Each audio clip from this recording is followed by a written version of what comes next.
Salute everyone. आज जानेंगे हम ग्रेविटेशन का, जो कि विदाउट ऑप्शन वाला एमसीक्यू है, PYQ है, 2025 में पूछा गया वाला है। इसको हम अच्छे तरीके से कंसेप्चुअली अंडरस्टैंड करेंगे। यकीन मानिए आसान है, बट यहाँ पे हम दूसरे चैप्टर का यहाँ पे यूज करेंगे, रोटेशनल डायनामिक्स का, जो कि अगर आप जेई एस्पायरेंट हो, आप वहाँ पे अगर क्रैक करना चाहते हो तो आपको ये स्पेशली पढ़ना ही पड़ेगा, राइट। चलो टाइम को वेस्ट नहीं करते और सीधा न्यूमेरिकल को रीड कर देते हैं। A satellite of mass m/2 is revolving around the earth in the circular orbit eight the height of r/3। यानी मैं क्या करता हूँ, यहाँ पे अर्थ ले लेता हूँ, और अर्थ आपको पता है, अर्थ के बाजू में हमने इसरो ने, नासा ने बहुत सारे सैटेलाइट्स को छोड़ा है, ठीक है। हम सैटेलाइट के ऑर्बिट यहाँ पे सेट कर देते हैं, ठीक है, और जो कि कितना है, r/3 के बराबर है, ठीक है, r/3 के बराबर है, ठीक है। तो एक सैटेलाइट में लेता हूँ जो कि अर्थ के ऑर्बिट्स में घूम रहा है, right. So I will take this is the earth, okay okay, so I will change, okay. So now this is the earth, you know, ये अर्थ है, ओके। अर्थ के बाजू में एक सैटेलाइट रिवॉल्व कर रहा है, ठीक है, ठीक है, ये सैटेलाइट है जो कि रिवॉल्व कर रहा है अर्थ के ऑर्बिट में, ओके। कंसेप्ट को बिल्ड कर रहा हूँ मैं, थ्योरेटिकल क्वेश्चन है, ओके। तो ये जो डिस्टेंस है, यानी हाइट की वैल्यू कितना है, दैट इज r/3 है, राइट। सो हाइट की वैल्यू हमें मिली, दैट इज r/3 है, okay, done done. But already earth की रेडियस कितना है, r है, याद रखना है। सैटेलाइट ऑफ मास m/2, यानी जो ये सैटेलाइट का मास मैं स्मॉल m से लेता हूँ, जो कि अर्थ के मास से बिल्कुल कितना है, हाफ है, क्योंकि अर्थ का मास हम कितने से दिखाते हैं, कैपिटल M से दिखा देते हैं, ओके, डन, ओके।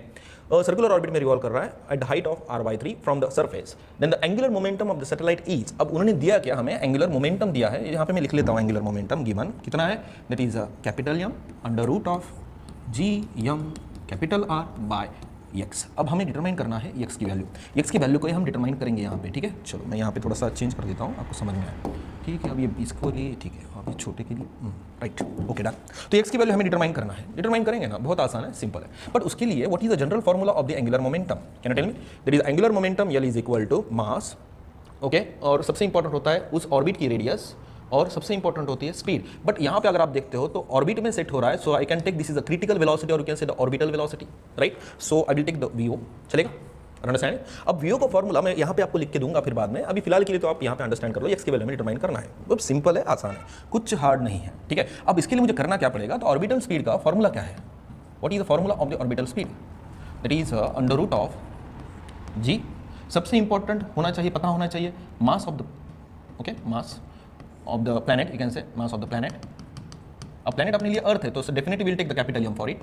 पर याद रखना, अगर इसके अलावा अगर दूसरा प्लैनेट देते थे तो हमें ये जनरल फॉर्मूला को परमानेंट माइंड में याद रखना है, यकीन मानिए। और सबसे इंपॉर्टेंट क्या होती है, रेडियस, ठीक है, तो रेडियस भी पता होनी चाहिए, ठीक है, of, you can take the orbit, you know, orbit की हम लेंगे, ठीक है, ऑर्बिट की रेडियस, जो कि हम स्मॉल r से दिखाते हैं, right. So what is the general formula that will get, that is under root of Gm by radius of an orbit. अब रेडियस ऑफ एन ऑर्बिट अगर आप देखते हो तो ये टोटल मिला के स्मॉल r की वैल्यू है, तो small r is equal to, can I take the value, that is height plus earth की क्या होगी, रेडियस होगी। तो हाइट कितना है मुझे बताएंगे, हाइट कितना है अपने पास, दैट इज r/3 है, और रेडियस कितना है, r है, तो कितना आएगा, दैट इज 4r/3 आएगा, that's it. We have to take that value into that equation, so it will get, it's a very simple, it's a very easy, right. So orbital speed is equal to क्या मिलेगा, under root of Gm divided by, अगर आप लेते हो तो कितना आएगा, 4r/3। अब ये 3 न्यूमरेटर में डाल सकता हूँ, राइट, तो कितना आएगा, under root of 3Gm bye क्या आएगा, 4r आएगा। सो ऑर्बिटल स्पीड तो हमें मिली है। अब ये सीधा सीधा मैं एंगुलर मोमेंटम की इसमें लिख सकता हूँ, M stands for the mass, R stands for the radius of an orbit, और ऑर्बिटल स्पीड तो हमने डिटरमाइन कर चुके हैं, तो सीधा यहाँ पे मैं फॉर्मूला लेता हूँ, L stands for the angular momentum. सबसे इंपॉर्टेंट क्या होना चाहिए, पता होना चाहिए मास ऑफ दैट ऑब्जेक्ट, बाद में क्या पता होनी चाहिए, रेडियस, क्योंकि अर्थ अगर घूम रहा है, अगर ये समझा ही नहीं आपको, अर्थ घूम रही है like this along the axis, तो इसका कौन सा मोशन चल रहा है, रोटेशनल मोशन। अगर हम सैटेलाइट लेते हैं यहाँ पे, राइट, तो यहाँ पे इसको कौन सा मोमेंटम होना चाहिए, एंगुलर मोमेंटम होना ही चाहिए, अंडरस्टैंडिंग। तो this is a part of the rotational motion here, okay. और सबसे इंपॉर्टेंट पता होना चाहिए, that is a orbital speed. तो सीधा सीधा वैल्यू को पुटअप करते हैं, मास कितना है यहाँ पे, m/2 है, यहाँ पे रेडियस कितना है, radius, okay, of the orbit कितना निकाला हमने, दैट इज 4r/3 है, राइट। तो सिंपल है, कुछ हार्ड नहीं होता है, सीधा कंसेप्ट को अप्लाई करो, अंडर रूट ऑफ क्या आएगा, that is I will take the Gm, ठीक है, यहाँ पे वैल्यू निकाला हमने, into 3 divided by what, 4r as it is, 4r, अरे क्या हो रहा है, ठीक है, 4r एज इट इज। चलो सॉल्व करते हैं यहाँ पे 2, राइट।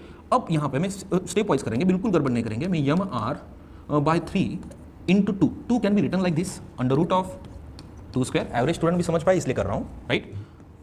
अंडर रूट ऑफ क्या आएगा, Gm 3 as it is divided by what, 4r as it is. अब ये under root of 2 square, okay, can I take into that root, okay, are understanding what I am doing here. Okay, चलो यहाँ पे जगह भी sufficient होगी कि नहीं होगी पता नहीं, चलो सॉल्व करेंगे इसको। और ये 3 को मैं अंडर रूट ऑफ 3 स्क्वायर लिख सकता हूँ। अंडरस्टैंडिंग, देखो एवरेज स्टूडेंट भी समझ पाए इसलिए कर रहा हूँ। सो यल इज इक्वल टू क्या आएगा फॉर्मूला अपने पास, अंडर रूट टोटल इसमें डालेंगे तो यहाँ पे एक बचा क्या हमारे लिए, that is I will take the M, और ये आर को भी under root of R square में लिख सकता हूँ। तो कितने टर्म में अंदर लेके जा रहा हूँ देखो आप, यानी आर स्क्वायर में लिख सकता हूँ, यहाँ पे 2 स्क्वायर में 4 लिख सकता हूँ, राइट, और यहाँ पे मैं क्या लिख सकता हूँ 3 स्क्वायर, यानी क्या लिख सकता हूँ यहाँ पे 9 जरूर लिख सकता हूँ। अंडरस्टैंडिंग, ये पूरे जो टर्म्स हैं मैंने ये पूरे स्क्वायर रूट के अंदर डाल दिया एडजस्टमेंट करके। Adjustment is the settlement of the life, you know. तो क्या बचेगा यहाँ पे, ऑलरेडी क्या है 3 GM बाय व्हाट 4 है, गड़बड़ नहीं करने का, सिस्टमेटिक सॉल्व करने का। सो 4 4 गेट कैंसल, अब यहाँ पे आर है, एक आर गेट कैंसल, तो बचेगा क्या यहाँ पे, एक आर बचेगा, that's it, very simple, right. तो क्या आएगा, that is a M as it is under root of what, चलो सॉल्व करते हैं, G M R whole term divide by कितना आएगा 3 आएगा। अब मुझे बताएंगे यहाँ पे x की जगह पे क्या है 3 है, तो x की वैल्यू कितना आएगी 3 आएगी, दैट्स इट। कितना सिंपल है, बट आपको सिस्टमैटिकली सॉल्व करना पड़ेगा क्योंकि यहाँ पे ऑप्शन नहीं है, सेंसेस बनाने का कोई चांस नहीं है, कंसेप्ट चाहिए। क्या चाहिए, कंसेप्ट। सो फिलहाल के लिए इसी न्यूमेरिकल पे रुकते हैं, नेक्स्ट वीडियो में अच्छी तरीके से हम कंसेप्ट को डिस्कस करेंगे।